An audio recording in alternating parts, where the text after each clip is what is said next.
Hi friends, welcome to Rostel channel. ഇന്ന് ഞാൻ കൃപാസനത്തിൽ പോയിരിക്കുകയാണ് കേട്ടോ. ഞാൻ കൃപാസനത്തിൽ നിന്ന് ഉടമ്പടി പുതുക്കാൻ വേണ്ടിയാണ് കൃപാസനത്തിൽ പോയത് കേട്ടോ.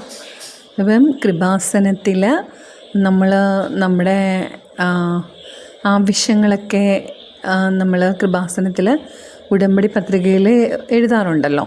അപ്പോൾ അത് എഴുതുമ്പോൾ അത് പെട്ടെന്ന് വർക്കൗട്ട് ആവാൻ വേണ്ടി ഒരു കാര്യം ഞാൻ പറഞ്ഞു തരാം. എനിക്കെൻ്റെ ചേച്ചി പറഞ്ഞു തന്നാണ് കേട്ടോ. നമ്മൾ നമ്മുടെ സ്വന്തം കൈകൊണ്ട് ചോറും കറിയുമൊക്കെ ഉണ്ടാക്കി അത് ഏതെങ്കിലും ഹോസ്പിറ്റലിലോ അത് ഫുഡ് കൊടുക്കേണ്ട ഓരോ സ്ഥലങ്ങൾ അറിയാമല്ലോ, അവിടെ എവിടെയെങ്കിലും നമ്മൾ കൊടുക്കുക. അങ്ങനെ മാസത്തിൽ ഒരിക്കലെങ്കിലും ചെയ്ത് കഴിഞ്ഞാൽ നമ്മുടെ ഉടമ്പടി പെട്ടെന്ന് വർക്കൗട്ടാവും കേട്ടോ. അപ്പം അതുകൊണ്ട് ഉടമ്പടിയിലെ കാര്യങ്ങൾ നടക്കുന്നില്ലെന്ന് പറയുന്ന ആൾക്കാർ ഇതൊന്ന് ട്രൈ ചെയ്യുമല്ലോ. ഞാനിപ്പം 2ാമത്തെ മാസമാണേ ഈ പൊതിച്ചോറ് കൊടുക്കുന്നത്. അടുത്ത വീഡിയോയിൽ കാണാം. കൃപാസന മാതാവ് എല്ലാവരും അനുഗ്രഹിക്കട്ടെ.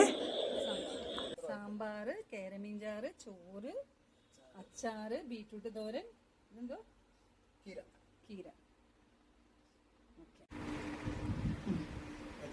ഗൈസ് പറഞ്ഞേ ഹായ് ഗൈസ്. പൊക്കി കാണിച്ചേ, അമ്പയിൽ പൊക്കി കാണിച്ചേ. അമ്പയ കൃപാസന മാതാവിനെ പൊക്കി പിടിച്ചു. കൃപാസന മാതാവ്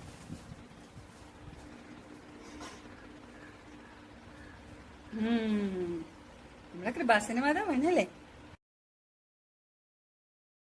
ഹായ് ഫ്രണ്ട്സ്, ഞങ്ങൾ ഇന്ന് പൊതിച്ചോറും കൊണ്ട് പോകുന്നത് ജനറൽ ഹോസ്പിറ്റലാണ് ആലപ്പുഴയിലെ.